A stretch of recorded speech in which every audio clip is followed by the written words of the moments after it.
Yesterday, former president himself put out a message saying he stands with the people who attacked the Capitol on January 6th in his name. Today, trying to kick things up yet another notch, he wrote to the Secretary of State in Georgia, demanding that Georgia decertify its presidential election results from 2020 and declare him to be the true winner. It is 10 months since that election, but he is still trying to get himself declared the real winner of the presidential election, still denouncing and attacking elections officials who won't go along with his demands. And, you know, this remains ridiculous on its face. It's ridiculous on its feet. It's ridiculous doing a handstand or a cartwheel. It's fact-free noise. It remains completely nuts in a fact-based universe.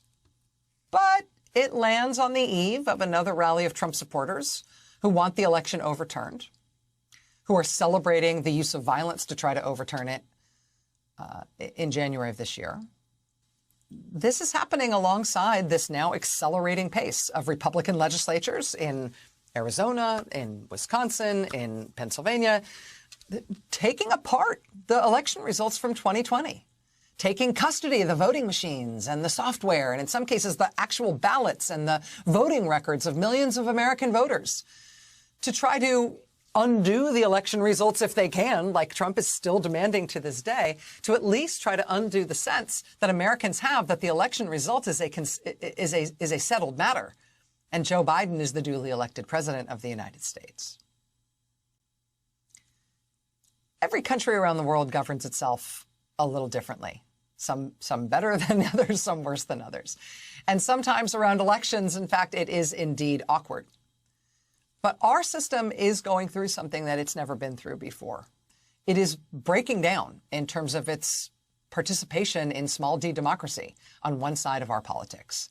And as ridiculous as it is, and for all the other things our country has to deal with, both internationally and here at home, our democracy being under legit and sustained now attack from one side of our politics without any meaningful resistance on that side of the political aisle anymore. Well, we're going to get some expert help on that tonight. Joining us now is MIT professor of political science, Charles Stewart III. He's co-director of the Caltech MIT Voting Technology Project and the Stanford MIT Healthy Elections Project. Professor Stewart, it's an honor to have you with us tonight. Thanks for taking time to be here. It's great to be here. Thanks for having me. Let me just first ask you if I'm sort of asking the right questions and looking at the right universe of concerns. The kind of framing that I've put on this and the way that I've set this up, do you think that's the right way to look at it? Well, I mean, there's a big concern here, which is the undermining of American democracy. And look, I mean,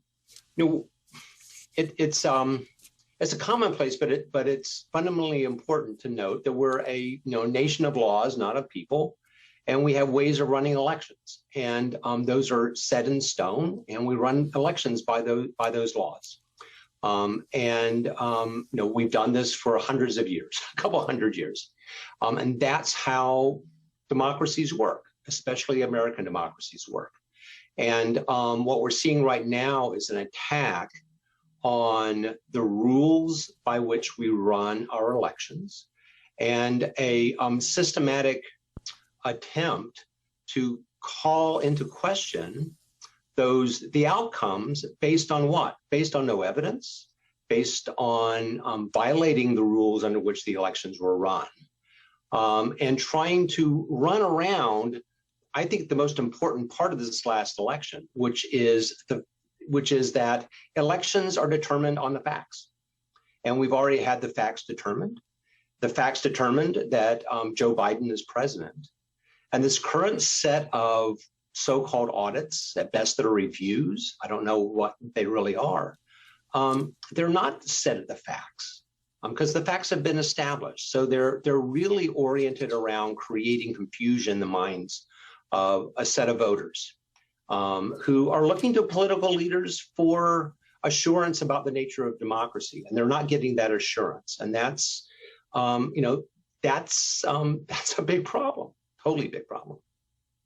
Well, but why should it matter to the average voter whether Republican lawmakers in one state or another want to engage in this sort of fact-free sham election review and create confusion around whether or not election results can be trusted. I mean, I can imagine plenty of people saying, yeah, I recognize it's going to have that effect on other people, thinking people are not going to believe in the results of these weird partisan review exercises.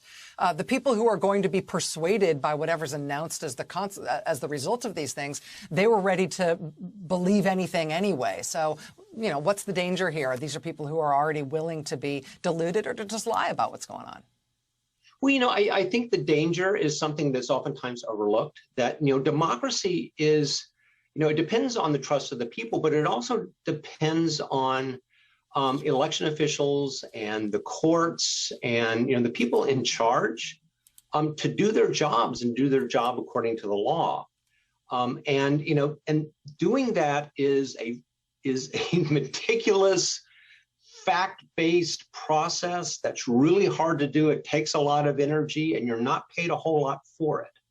And so I think that the big story here is the relentless harassment of good people who are following the law, who are not in it for the money, and that they are being hounded either to apparently do what Apple and Google did, which was acquiesce, or just to get out of the business. So democracy everywhere depends on people doing meticulous, boring things right all the time.